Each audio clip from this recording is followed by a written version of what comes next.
What's going on, Geek? What's going on, Joe? How's it going? Not too much, man. Well, fans, I want to open this up before I do the intro.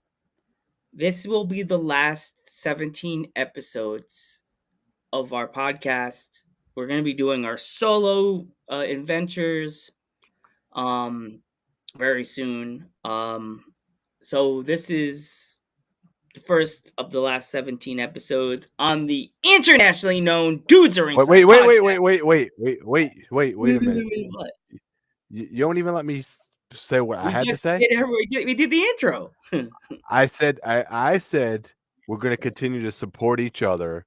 Yeah, and that'll we be want the to end thank of the all, show. and we want to thank all the fans for all their support, all the guests for the support, and hopefully that they could continue to support us in the future. Vinny, yeah, thank you, brother. Thank you very much support. for always coming into the chat. Thank you always for supporting us and in person hanging out and sitting with me and talking about the Dudes at Ringside podcast and always telling everybody about us. Am I right, Geek? Yeah. You got to say thank you to Vinny because thank you, Vinny. Thank you for being there since day one. Thank you, brother. Yeah. And yes, we're gonna support. We hope you guys support the both of us in our own little journeys. We'll support each other. Yeah, and support each other. So yeah. On the internationally known Dudes Are Ringside podcast, I am your host, Joe the Panther, the third, and now from the top of Meadow Mountain with the moving boxes and all the bubble wrap, it's the happy heel himself, the Metal Geek. What's going on, Rick Zakk? What's going on, internationally known? What's going on, everybody? What's going on, Joe? How's it going today? Geek, are you going to take all the moshing guys and wrap them in bubble wrap and put them in their long boxes? Oh, we got to get the moving boxes ready. Let's go. No, I was going to say you're going to take the moshing guys and start like laying them flat. Put your arms together. Yeah. Mod's going to help you tape the moshing guys in their boxes. Yeah. Joe, do you feel that energy in the air? I feel a little angry right now. I noticed your mosh pit guys are really like beating each other up. No, it's the miasma. Because let's give a Dudes at Ringside welcome to our guest today, the miasma, Zakk Ramses. You're good. What's up there, people? How we doing? What's going on, Zakk? Welcome. And finally, man, we've been trying to schedule this since October, man. So, better late than never. Glad to be here, and I appreciate the opportunity to get to chat with you guys and all the fans listening right now. Yeah. So, if our fans are not familiar with you, and why would they not be? Shame on them. Yeah, no. Introduce yourself.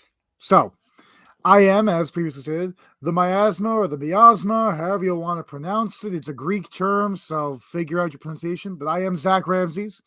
I am a Long Island-based pro wrestler here on the East Coast, but I am not strictly from Long Island as far as my wrestling goes. I'm up and down. I'm all around, from Maine to Pittsburgh to North Carolina and everywhere in between. I'd like to get further and farther. You can find me all around independent wrestling here. I am most notably picked out of a crowd as I am 6'9", 280 pounds. So I tend to jump out a little bit, but those who see me in the ring can attest to the fact that it's not just the size that jumps out. I bring a little modern day flair to the old big man pro wrestling approach here, where I give you the big strikes and the big throws, but there's a little extra something going on when Zakk Ramsey steps in the ring. And I like to think that I give you a good experience. Or if you're facing me, it's not such a good experience, but that sucks to be you. So Yeah. Also, you also have a web series also, which Geek has been following recently, which is absolutely awesome, by the way. So if you want to talk a little bit about that. Absolutely.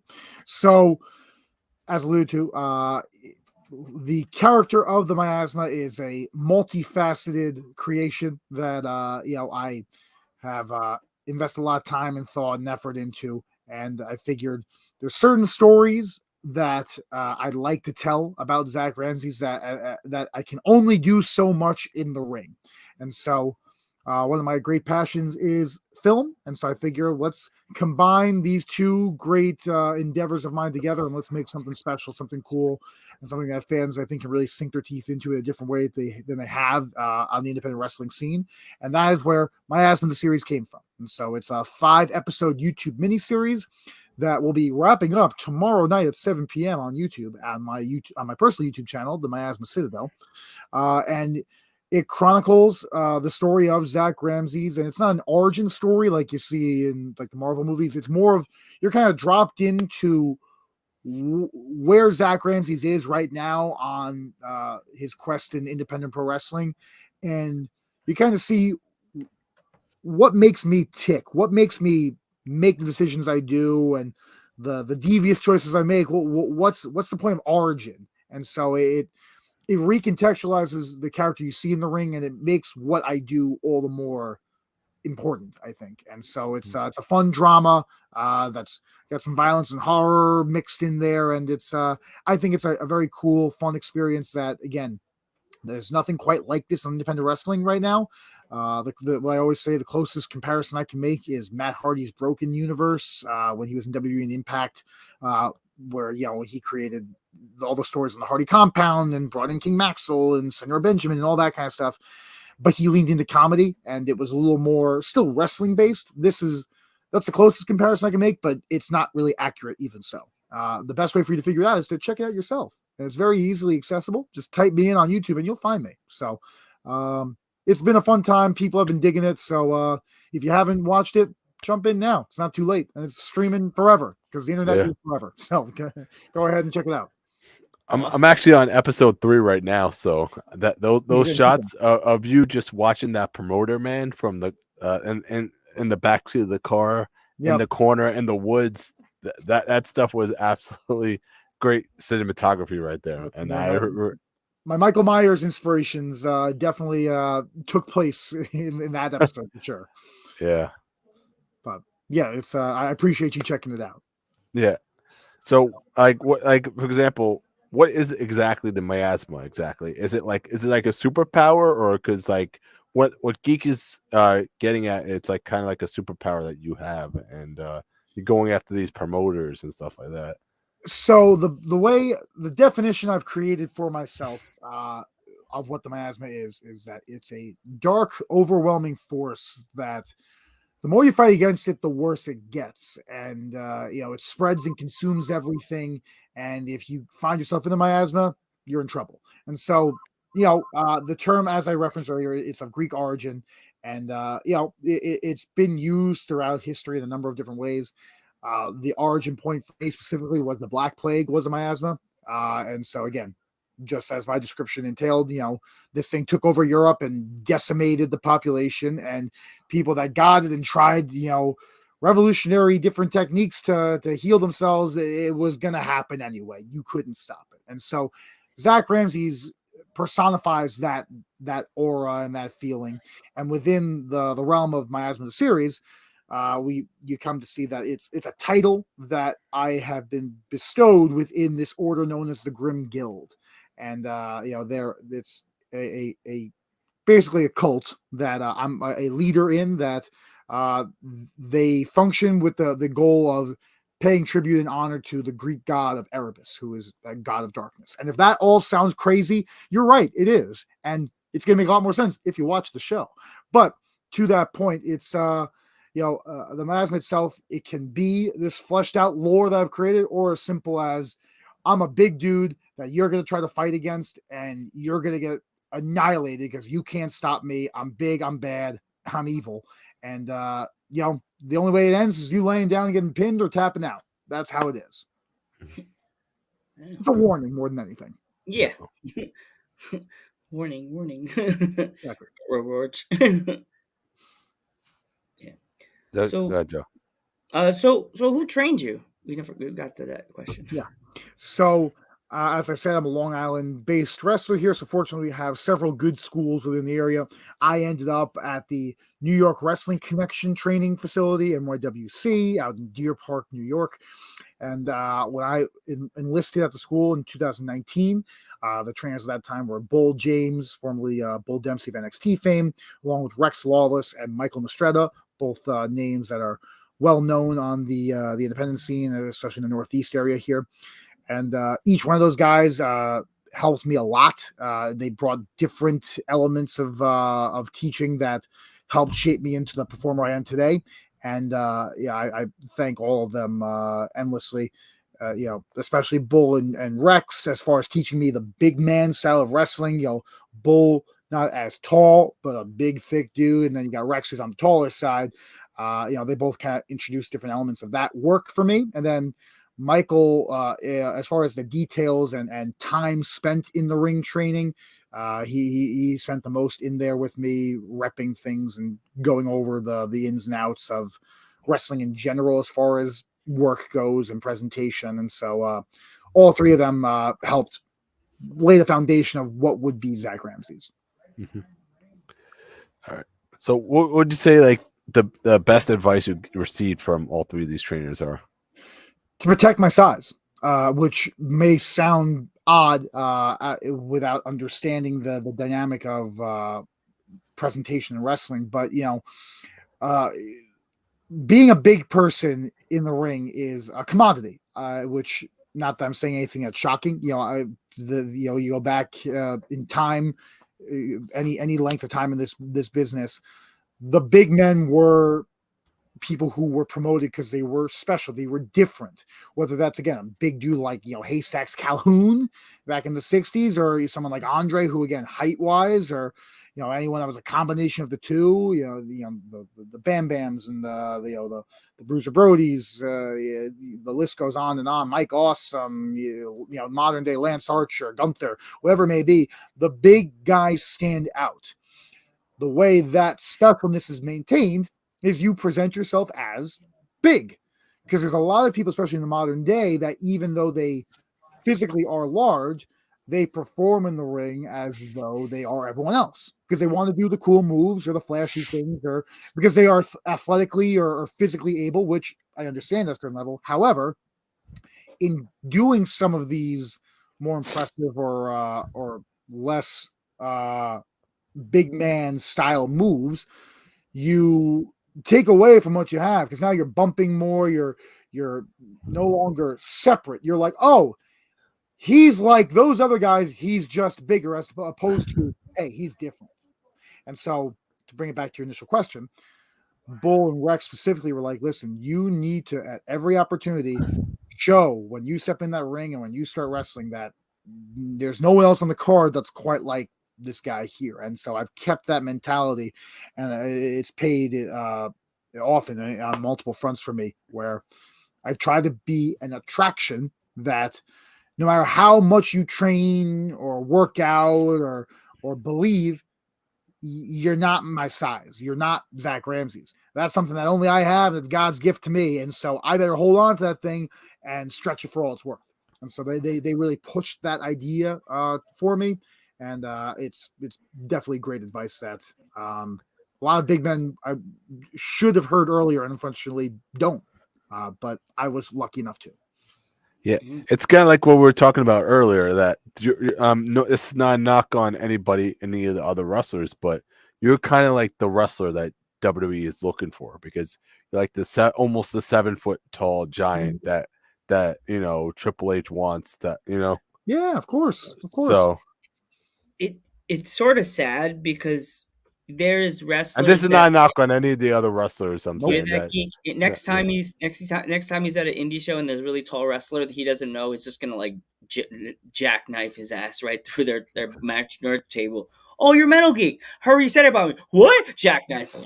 Like the merch table just gonna like with a plastic old new metal old school wooden table just on. Rest in peace, Geek. No, like there's been guys that have been big, like you said, like your size, and then they put them together with like an Enzo Amore, and then they fall behind the Enzo Amore. You know what I'm talking about? The big guy that was with Enzo. Like you're big like him, and what did they do? They tossed him with Enzo, and he went right behind the curtain. He went right behind the moss, and you never heard from him again. Like, No, Actually, you have. He's in AEW now. no, I mean like about that time when he came in. Yeah, He I know came what you in. mean. It's like, oh wow, look at the big guy. Oh, forget him. I'll talk about him. Let's Yeah. talk about Enzo. Ignore the big giant guy that could crush your skull with one finger. But like, it's that booking part of it is absolutely part of the conversation where if you're someone who's putting together these shows, that's big Cass was his gimmick was he's 7 feet tall and you can't teach that. Like that was his bit where it's like you definitely want to push that because there's not a lot of guys on the roster even at that time. I mean, you had Braun Strowman, you had Kane was still active. You had some bigger guys, but still, even in WWE, which the quote unquote land of the giants, it's still not that common. And so it's like, yeah, push the difference makers as difference makers, because you can't generate that. And again, Enzo, again, very charismatic and a great talent. Emphasize him too, but it's finding a way to bring out the most in both guys for sure. Yeah, hey, definitely. Harley. Yeah. Hey, how's it going? What's up, podcast fam? That's Harley. She does a podcast with her best friend. Yeah. What's up, Harley? Yeah. Talk of the Ring. Talk She of the Ring actually goes to PPW in Pennsylvania a lot, Oh, and there's another Yeah. promotion she goes to that's in the Pennsylvania Hazleton area and stuff like that. very good. AKA the loudest girl in the room. She can be sitting in the last row, and they're like, "What the heck is this? Oh my god, she's all the way back there. What?" Like, that's her superpower. There you go. Everyone's got one. yeah. Yeah. So, who are some of your dream opponents that you would love to get in the ring with that you have not get in the ring yet? Well, fortunately, there's a lot. There's a lot of different reasons I'd love to step into the ring with different people. And I've been asked this question 100 times. I've had 100 different answers. The most quick, easy one I always come up with, if all things are the same and I had the opportunity, I'm picking Kazuchika Okada in New Japan Pro Wrestling. To me, Definitely. he's not in the conversation as much as he was 4 or 5 years ago. I still believe he's the best wrestler in the world, as far as just every little thing he does. And that's it's obviously it's a subjective conversation anyway, but I think he's absolutely remarkable. I think as a babyface too, I think the fire he has and the way he structures matches, I just, to me, being the typically the big heel, I think that'd be be an easy match for me working with him because he's incredible. But I think it'd be a very fun story to tell that, especially in New Japan, he doesn't get to tell that story often because the big guys out there, you have Fale and you have Lance Archer when he is out there, but there's really not a lot of big dudes there. And then Hikuleo as well. But so different dynamic, and especially as far as the miasma character, I think we'd be able to create something really awesome. But again, I think you could ask my neighbor down the street to have a match with Okada, and it would be something awesome because Okada is just that good. But to the point, he's probably my easy, quick one. But if the categories, we want to have a dream big man match, someone like Gunther is someone I've always loved. I loved his run on the Indies in 2017, 2018. That was some of my favorite stuff to watch in the late 2010s. Just, I'd love to get in there with him, of course. Someone like Daniel Garcia, I think, is someone I would love to step into the ring with. Again, I could go up and down all different companies and just hand pick people. There's just so many incredible choices out there right now. And that's the beauty of the time and place we have in pro wrestling, when there's no shortage of wrestlers to wrestle that are incredible. It's not, this isn't 1973 where, the good workers are here and then there's everyone else. It's like, no, the list of good workers in pro wrestling in 2023 is longer than not. So it's a loaded question. That was my short answer, even though it wasn't short. Yeah, you mentioned Okada, and man, all I can say about Okada is that he hits a drop kick and he makes it look like a Canadian destroyer. That's how awesome he is. He can make any move look ridiculous. Yes, that's and I 100% agree with you. He's probably the best wrestler in the world, and he will go down when he retires as probably one of the greatest wrestlers of all time. Yeah, And no he's doubt. got to be up there. I would agree personally. Same way people talk about Bruno Mhm. headlined the Garden. A lot Yep. of people are going to be talking about Okada. He had headlined the Tokyo Dome. Oh yeah, That's what yeah. And you So say you it know, makes me laugh when you say that about Bruno Sammartino. Do you realize the man wrestled till he was like what 60? 70? Was it 70 he wrestled till? Or 60, maybe like 50? He was Bruno. wrestling up there. He was still he was older when he stopped wrestling. He was Yeah, one of his last matches would have been in late '80s, early '90s. I think they did like that gimmick battle royal. That I think Lou Thez was in as well. yeah. I think that would have been one of his last big ones. But to your point, he might have even done stuff after that into the '90s to a Yeah. point. So yeah, he went for a long time, and he looked great up until the end. Like Yeah. typically he was always, he loved working out, and so Yeah. he always looked the part.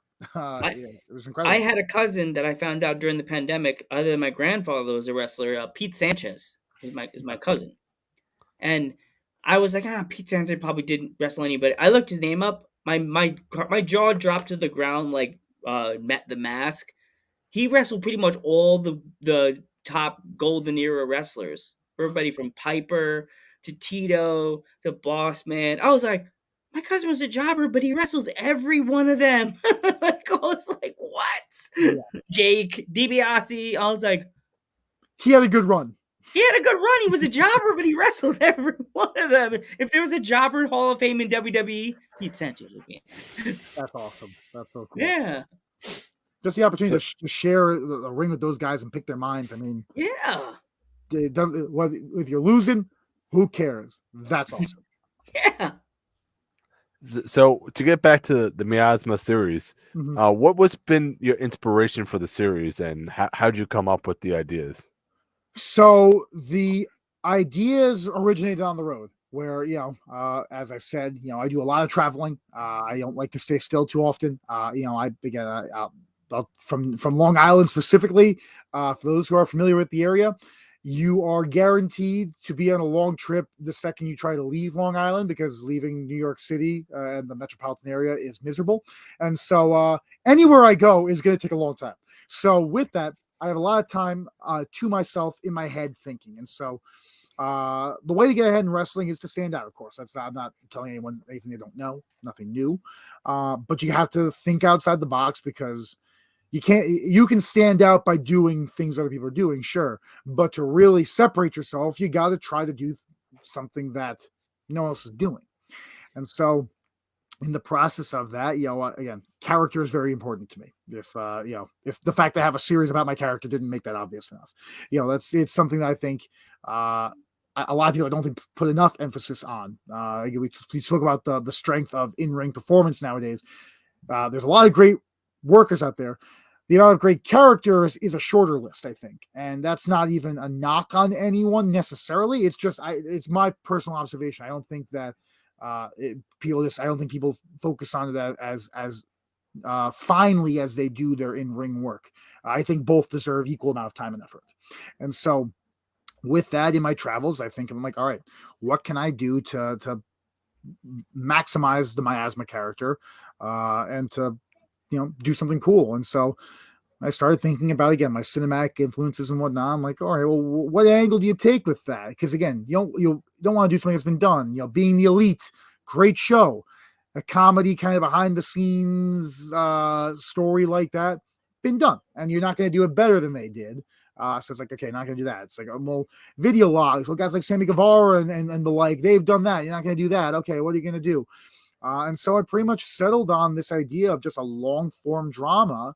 So like, again, as I said before, I can't think of anybody, especially on the independent wrestling scene, having done that in a major way. I mean, people will do a promo here and there like that where they kind of film it cinematically, but like, Miasma, the series, front to back, all 5 episodes is I think it's about an hour and 20 minutes or so. It's a feature length film, all put together.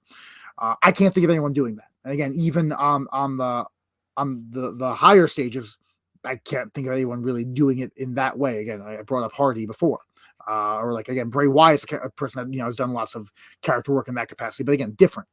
So to me, I was like, this is something I can really go with. And so as I started thinking about the story and writing it, I was like, all right, I know Zakk Ramses. The character of the miasma and the story behind it, I've always had a good control of, because again, to me, how can I go out there and be that character without having my ideas kind of lined up? And so I knew, but I was like, let me really flesh this out, put pen to paper, and all the little details. I'm like, well, why do I do this, or why do I think this way? Let me map this all out and kind of see where I can land. And again, for the last 2.5 years, I've been hashtagging like Quest of Erebus, stuff like that. And I'm like, I knew Erebus was a god of darkness. I was like, oh, it's kind of like a cool slogan that, like, that's what I'm doing. I'm on the Quest of Erebus. I'm like, okay, but what really is that then? And so I really mapped that out. I'm like, well, let me map out Erebus. And it's like, well, why am I on this quest? I create the Grim Guild off of that. And like, oh, well, who makes up the Grim Guild then? And so one thing kind of led to another, and it expanded. And, I went buck wild with it, and, really wrote out this whole thing. And again, my goal by the end of it was, okay, A, does this all make sense? B, is this interesting? And then C, does this kind of fill in? If I go back and watch a Zakk Ramses match from May of 2021, does this all kind of add up with kind of how I'm presenting myself then?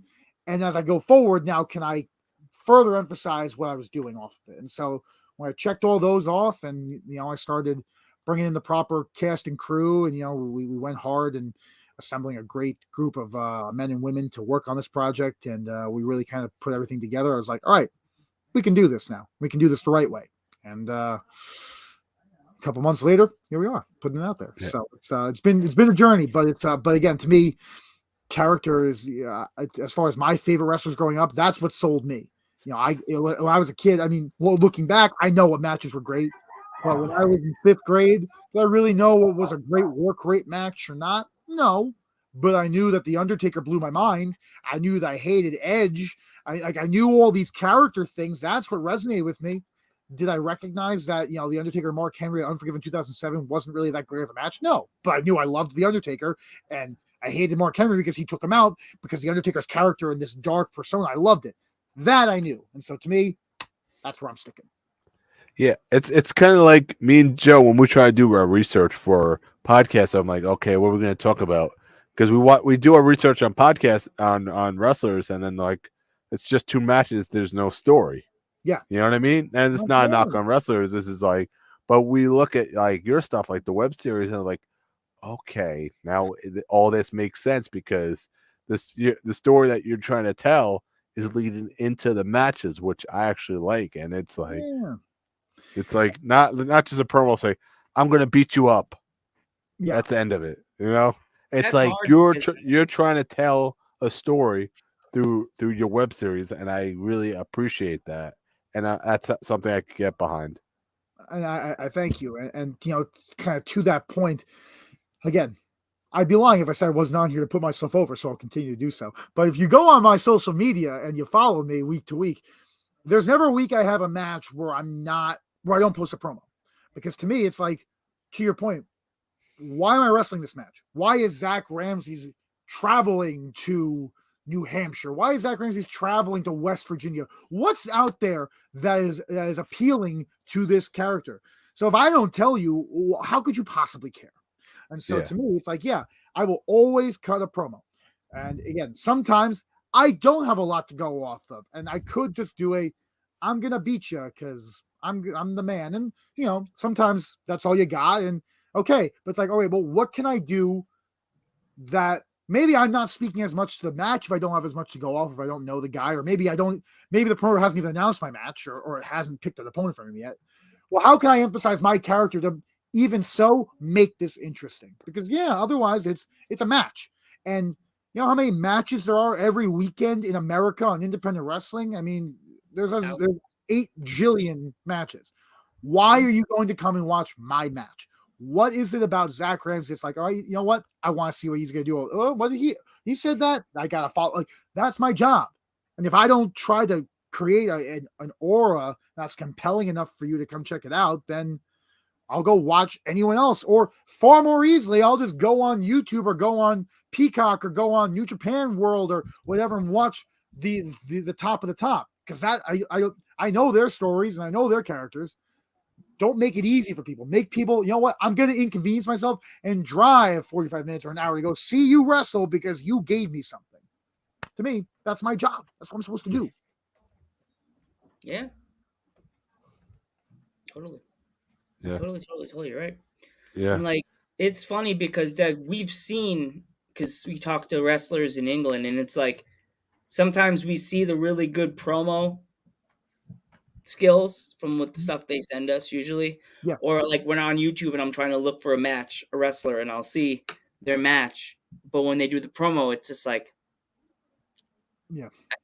I could be making popcorn right now. That promo wasn't good, but the match was great. Yeah. like, Yeah. yeah, I've watched matches. I'm like, their match skills are good, but they need work on the promo. They need to, I Get guess them in they, the door with the promo. Keep yeah, them there with the match, but get them in yeah, the door with the promo. That's yeah, wrestling 101 for 100 years, right? You know, yeah, that's always what that's always been, you know, that was what the beauty of television was in the 70s, 80s, when, you know, even on the local circus, or even going back to the 50s, you know, that's, you have Luthez jump on your TV and say, you know, come out to, you know, the Maple Leaf Garden and come see me defend the world championship. It's like, oh, this guy, look at the way he's carrying himself. Look at that belt. Look at the, you know, that's what got people there. And then once they got there, it's like, oh boy, like, this guy's different. You know, that title means something. Look at the fight he just put on with Buddy Rogers. And it's like, I can't wait to come back next time. You keep him there with the match, but you got to give me something to hold on to first. yeah, Yeah, exactly. It's all, to me. It's all about It's all about that promo. Say, because I, like, for example, and it's not a knock on you. This is I could watch a million other people wrestle, for example, Sure. but what Yeah. catches me about you is that promo. When you cut that promo, and that's what hooks me. And the web series hooks me even more because I'm like, this is why Zakk is wrestling this guy. Yeah. This is why. You know what I mean? That's what that's, to me, I appreciate you saying that. And you know, that's my goal. I mean, I still feel that way sometimes when John Moxley cut a promo yesterday on Hangman Page that was like, how do you not want to watch these two fight on Sunday at Revolution after you watch this John Moxley promo? And again, the match could be horrific. You know, it could, or again, even worst case scenario, you know, you look at their first match last year when Hangman got injured, you know, the match itself didn't even hit its stride because, you know, things happen. But I want to see him go because of the way that these two have built this thing with their characters and and again, and not to knock Hangman, but especially with John Moxley with his promo work. It's like, how do you not want to see these guys tear each other apart now? Like, that's brilliant. That's pro wrestling. That's why John Moxley is one of the best guys going today, because he can sell a match unlike anyone else. I want to say that the whole thing with MJF and Bryan Danielson, that had me hooked right there with that promo. Anytime MJF cuts that promo in the ring, man, I'm hooked on everyone's single one of his matches. He's like a young Rowdy Piper. You know what I mean? And how often does MJF wrestle? Never. He really doesn't. For a wrestler that's the world champion, how many matches has he had in the last 2.5 years? And it's a credit to him. He doesn't need to. He understands that, and the company trusts that he's going to put asses in seats because of the way he talks. Yeah. That's the deal. And again, there's a reason that he's on top of the world right now. It's not because he has to go and put on a slobber knocker every week. Could he? Yeah, he's a very good wrestler. And again, there's guys like Bryan Danielson who every week are going to go out there and have a completely different, incredible match. And that's awesome. And Bryan Danielson is one of the best in the world too. But there's multiple ways to skin a cat here. And that's the whole thing where MJF doesn't even need to, because he's that good at understanding his character and portraying it. Exactly. It's like, because you want to see Bryan Danielson just beat his ass at Revolution. That's why. That's the whole point of him not wrestling. Mm-hmm. Absolutely. That's money. That's money right there. You know. Yeah. No Totally. Mm-hmm. That it's funny. Like, that should be like number one. As I said, some people do the bad promo. That should be number one in training. If I was a trainer, I wouldn't have them do the squats and all the makeup workout the first day. Mm-hmm. I would tell me and my training crew, say, welcome to training, blah, blah, blah, thank you. And just set up the chairs, have them stand in the ring, give them a microphone, do a promo now. No. Now, Mhm. pretend like you're about to wrestle me tonight in the main event, and I want to feel your anger for me. Mhm. Now, give me. Yeah. And if they're not good, next. I'm Yeah. not gonna kick him out. Not gonna fire him. Yeah. I want to, at the end of practice, I'm the type of person that likes to feel the rage through their skin. They're coming out of their skin like you have to eat onions. I want to feel as you do. I want to feel it. I don't want to see it. Like when I watched Roddy Piper do his promos when I was a little boy, show my age, 39. Every promo Roddy Piper did, you felt everything. Mhm. And you didn't just see it, you saw the saliva too. You Yeah. felt it, right, Geek? And like there's wrestlers Yeah. that just like, oh, I'm gonna fight you tomorrow, and I hope you come come with your gear. What the hell is that? Like, That- click. I'm not Click. watching that. No, I'll go watch Simpsons or something. Yeah. I think my girlfriend said we're going to the movies tonight. Screw that. Yeah. Like, That's The goal. I think.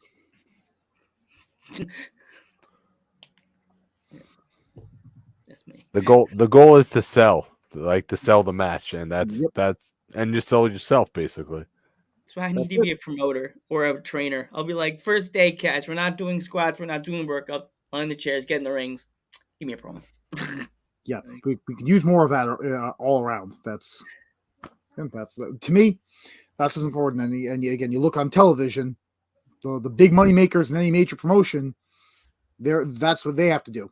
So get after it. Figure out how to create a compelling character day one. And again, it's not going to happen day one, but start the journey. Just like learning how to take a bump, learn how to cut a promo. Yeah. Also, I love your gear, by the way, when you come to the ring. So who designed it exactly? So I have two different pairs of gear that I traditionally wear. I created the base design of my white ones myself, and then got Dominic DeWinter. He actually created the graphics for me, and then Vicky Bell over in Europe, she was my seamstress, and she put them together. And then my second one, I have a red pair that was actually inspired by Ozzy Osbourne's attire he wore on the 19. I want to say it's 82 live album, Speak of the Devil, right after Randy Rhoads passed. On the record itself. Actually, I think I have the vinyl over here. There we go. Uh, I'm getting a vinyl. Joe. Geek. Vinyl, Yeah. old school right there, Joe. Right? Don't you forget my dad. has I'm all vinyl. old school here. I'm big vinyl collector Vinyl. in general, but I waste way too much money on vinyl and I regret nothing. But you can vaguely see it in this picture here. But he's got these like red chainmail type pants here. Where I was like, again, to the conversation we've had, how do we make ourselves stand out in wrestling? Well, don't do what every other wrestler's doing. So I was like, instead of trying to make wrestling gear that looks like wrestling gear, I'm like, let me take something that's not wrestling and try to make something out of it. So I was like, hey, you see this weird Aussie chainmail look? And I got a bunch of other promo pictures from the promotional release of the album. I was like, let's take this and try to make it look like wrestling tights. And that's what they came up with. And again, I think it works. And I think and ultimately, I think, again, it furthers my opportunity to stand out because I'm not looking at what people are wearing out there. I'm looking at what people outside the business are wearing because I'm like, let's do something different. And this is a great live album. It's underrated. Who's the guitar? Yeah, Brad Gillis. Great job stepping on guitar after Randy died and did some killer cuts of some classic Sabbath on there. But anyway, I digress. So what's your favorite Ozzy song, you'd say? It's picking my favorite child. If I'm going to pick, I'm gonna go with the dark horse here. I'm gonna say Perry Mason off of 1995's Osmosis. I think it's a just criminally underrated record. The members that he brought together for that record, you got Zakk on guitar, you got Geezer Butler on bass, you got Rick Wakeman plays keys on that. Just like it's a who's who. Randy Castillo on drums. just absolutely mind blowing. Such a different vibe for us, especially coming out of No More Tears, which was one of my all time favorite albums too. Just as you can hear, I can go on and on, but I'm gonna pick that one just to be a little different, but also because I do genuinely think it's absolutely brilliant. And the keyboard on that. Anyway, there you go. Fun fact. Yeah. So we also you said you're like a filmmaker too, right? We've actually had Jay George on the podcast, and he's also a filmmaker as well. Oh, very cool. Okay, and yes. So I mean, that would be another dream match. I mean, obviously it wouldn't match the story, but as two filmmakers going at it would be actually that two would tall be guys. funny if you think the whole time you're actually filming your video, and then the video ends with Jay George going, and cut. Yeah. He flips around, reverses, and it's really a Jay George like promo. And It's a Jay well, George. That's a great promo building up the match. Listen, someone book it. Someone book it. I'm with it. You're watching him from a distance, but it's really the camera turns and it goes and cut. And it's like I dig that. oh god, I write, so that in my head, that's how I got that in my head. Yeah. You were like standing there watching him read a script, and then it looks like a selfie. It just turns and it's just Jay George going and cut. I dig it. I'm all about Yeah. it. Let's book the match right now. Man, the promos for that would be epic. Listen, anyone in the ether out there, if you're watching this, put this together. Follow me on social media. Hit me up. Let's get some dates Jay going. George, Zakk Ramses. Yeah. Ramses. Ooh, have you ever wrestled in like Queens or Brooklyn before? I have. I haven't wrestled in. When was the last time I wrestled in Queens? Yeah, this is a problem with having played college football and not being a wrestler. CTE is quite the thing. I don't remember when the last time I wrestled in Queens was, but I have. I've wrestled in Brooklyn as well. It's been a little bit though. There's a promotion actually in Staten Island. They're called Warriors of Wrestling. I don't know if you've ever heard of them. Yeah, I worked for them last July. I'm actually going to their show next Saturday with my sister. Awesome. Very cool. Never been to one of those shows. I'm just going there like this. Like me and Geek did to VPW that last July. What was that? Oh, a wrestler. Yeah. Well, we got some great talent there. You'll definitely have a good time. I can assure you that. I'm very excited. Yeah. So who has been some of your inspirations to become a professional wrestler? Again, a long list. I've mentioned some of them already. I mean, again, you can even see in my aesthetic, but The Undertaker obviously is someone when I was a kid, I gravitated to him. Again, Bruiser Brody, Stan Hansen, as I became more of a work rate fan. I love watching their work, especially in All Japan. Jericho, someone that I grew up loving his character work, especially 2008 to 2010. That to me, that was my favorite period watching him. All those dudes. I spoke about Gunther before. Like I said, his late 2010s run on the indies, whether it was OTT, Evolve, Progress. He was everywhere, and everywhere he went, he had incredible matches. And I just was enthralled watching him and thinking, hey, you know what? I'm a big guy too. I'd like to do what he's doing. So, I got a lot of people that have influenced me, and fortunately, again, there's the beauty of being a pro wrestler now is that you have access to everything in history to go back and watch and learn from. So the influences literally can't end. It's a good deal. Yeah, you and Ospreay would be a hell of a match too. A big guy versus little guy match right there. All about that. But again, like Okada, you'd be pretty hard to have a bad match with Will Ospreay. So no. Okada, it's very hard to have a bad match with Okada. Very hard, They have to have a really short referee.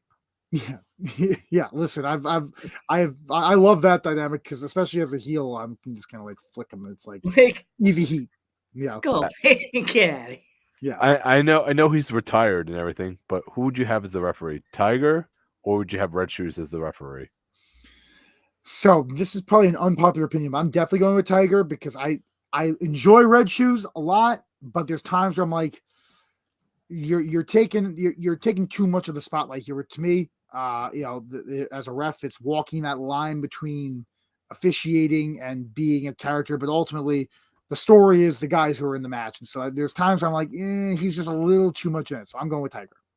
Tiger, yeah, Tiger's legendary right there. But Red Or Shoes, old school, even more what? old school geek. Go after Earl Hefner, Yes. or what's his name? The other guy, Earl. the chubby high top guy from the '90s, one that passed away last year. The other one, there was Hefner, and then there was the other one that was like was really chubby. He was in all the matches, in the cage matches and stuff. I can't think of his name. Oh, wow. Tim White. Tim White. I think it was White. Right. Tim White. I think that sounds right. Yeah. And or the heel referee for the NWO. What's his name? Nick Patrick. Have Nick Patrick, but there'd be a swerve. He'll be on your side the whole time. Yeah, exactly. It's you just pay him off. That's it, right? Except the shirt, and he's wearing a red and black shirt instead of the white, and Yeah, and the stripes are going all comes together. your way. It's like, what the whole time? And he's like, then you turn around powerbomb, just like referees are not my friend. Yeah. Love it. So my final question is, where is some of your dream places you would love to travel for wrestling? If all my answers have indicated this already, Japan. I've my goal getting into wrestling has always been to wrestle in Japan. New Japan has always been my dream destination as far as a company to work for. That's been the goal from day one. Still is. But obviously, whether it be working with a company like Noah or All Japan or DDT or Big Japan. I mean, there's so many great promotions over there that I love to work in. But that's certainly number one on the list. But I referenced my admiration of a guy like Chris Jericho, who he cut his teeth in the early '90s. Going from Canada to the U.S. to Mexico to Germany to the U.K. to Japan. That's always that's something I've always wanted to do. I want to travel the world as a wrestler and experience the different styles and the different fans, and that's always been the big thing. And then within the United States, I've been fortunate to wrestle in 11 or 12 different states already. And listen, let's hit all 50. I know lots of guys love talking about going out to WrestlePro in Alaska. That'd be awesome. There's fortunately, wrestling touches people in every corner of this world, and I'd love to be part of that outreach in every way I can. My final question for you is: where do you see yourself in 5 to 10 years? Ideally, I'd like to be, if not in my dream location of New Japan, or not at that top level in AEW or WWE, which of course is the end goal, to be at that level, to again be able to sustainably make a living off of being a pro wrestler, traveling the states and making those overseas jumps. Again, that's absolutely where I want to and plan on being in the next 5 years. That's the be all end all. And wrestling. This even though. More and more, it seems to be there seems to be evidence to the contrary. There is a clock on your body with pro wrestling. You can't do this forever, and so no time to waste. Make it happen today. Make it happen now. And so that's definitely the plan. But again, long term, get me to New Japan. That's in the next 5 to 10 years. If I'm there, I did what I set out to do, and I'm happy. At that point, then I'll have the goals of wanting to ascend the ladder there, and obviously get as high up as I can. That'd be the ultimate goal within that. But and then in the meantime, it's just expand, get all over the place, have great matches, continue to expand my character, and impact people, make people love wrestling the way I love wrestling. Mm-hmm. And do you have any upcoming shows or? I will be, it's not open to the fans, but I'll be at the Sanctuary tomorrow night. In Hazleton, Pennsylvania, or Hazleton, I don't know how you say it, but I'll be there tomorrow. I'll be making my debut next Saturday for Seven Mountains Wrestling and Valor Wrestling in York. They have like a crossover show there. I'll be there. I've got a date at the last week of March that I can't announce yet, but I should be able to announce soon. And then from there, April, I'm booked solid all over the place. Every weekend I'm in a different spot. And so the fun rolls on. And if you want to be sure exactly where Zakk Ramses is, follow me on social media and you can't miss a beat. Because like I said, I will post a promo every week I got a match, so you'll know where I'm heading, who I'm wrestling, and why you should be there. Yeah, I've Hear heard that, of the sanctuary. I heard. Sorry. hear that, Harley? He's gonna be in. I'm going to point my cameras up here. He's gonna be in Hazleton, Pennsylvania. I can hear her screaming now. She lives in the same state. I can hear the screaming. Jeez, Yeah. stop yelling so loud. Yeah, I've heard of the sanctuary, and a lot. I heard a lot of good things about that school and that promotion. You know. Yeah, I'm excited. It'll be cool. They A a lot of very good different wrestlers aesthetic approach to pro we wrestling. So it should know be of, like um, Shelby Shelby Waters. Waters. Oh, you're gonna meet a lot of them. They're really good wrestlers. A lot of young talent, like that could be in that will be at the top of the indies of Yeah, Pennsylvania, the tri-state area, in a few years. Like, whoa, like, yeah, now let's get to work. yeah. yeah. I want to So, thank you so much for coming to the podcast, Zach. You know. Oh, thank you That's, guys again. I appreciate you giving me the opportunity to get to speak with you and speak to your fan base here and to be part of this final chapter with you guys. So Yeah, yes. we appreciate it. Want us to do the send-off geek? Go ahead. I'm Joe Panther III, I'm the Metal Geek. and we will catch you in the next one.